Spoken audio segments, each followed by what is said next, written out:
welcome to the very first episode of Past the Stars, presented to you by Starday's Kids family. We had a very special guest for the first episode. I want to go ahead and let him introduce himself to y'all.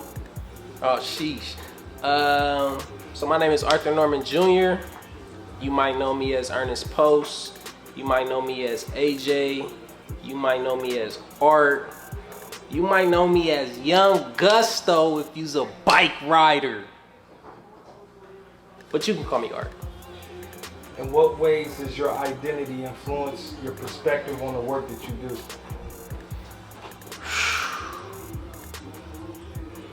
Identity is such a deep question, and then I feel like I'm involved in so many different projects. I think when I think about identity, I think about my name. The name Arthur means bear, and when I think about all the different projects that I'm involved in, I bear a lot. I take on a lot.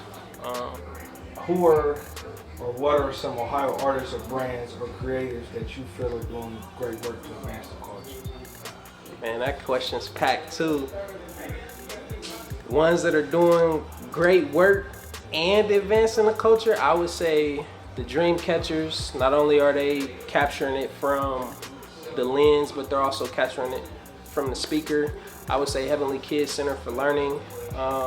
They're educating the next generation. And I would say Dip Custom Prints. I think their innovation when it comes to printing is going to really advance the culture. To kind of build on that question, who are some individuals that you respect? And it's a two-part question. And what about their character makes you respect them? Man, this all competition. I don't respect nobody.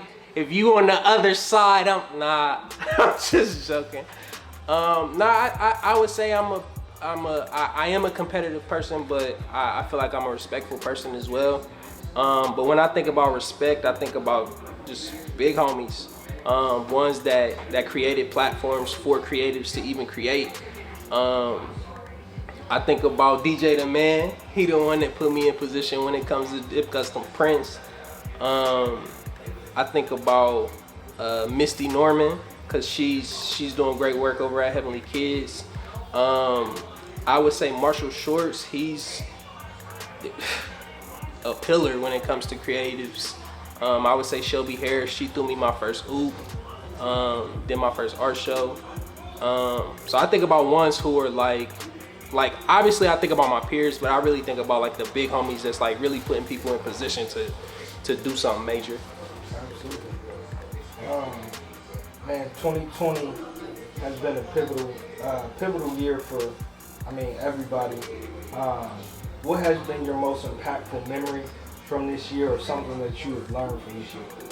Man, I broke my ankle this year. Yeah, I cooked my ankle this year. I had a high ankle sprain, low ankle sprain, and I had some wearing on the inside of my ankle, and that kind of slowed me down. It was my first time ever being on crutches, ever being in a boot, and it just taught me to control the pace, take on what you can. I know I was saying earlier that I take on a lot, I bear a lot, and everything is urgent. Everything has to happen right now in this moment. You know what I mean? But I feel like I'm really learning to control the pace, work smarter and not harder, and really knowing when to apply pressure. When you hear the name Starday's Kids, what comes to mind and what does that mean to you? I think about the stars. I think about looking up, and obviously we're in the city, so we really can't see the stars, but looking up, just being able to look up to somebody, just in amazement, dang, how did they do this? Why did they do it? How can I do it? How can I do it better? I also think about rejuvenation. I think about the energy of a child. So yeah, I think about those two things, and just coupling the two is crazy. Cut, nigga!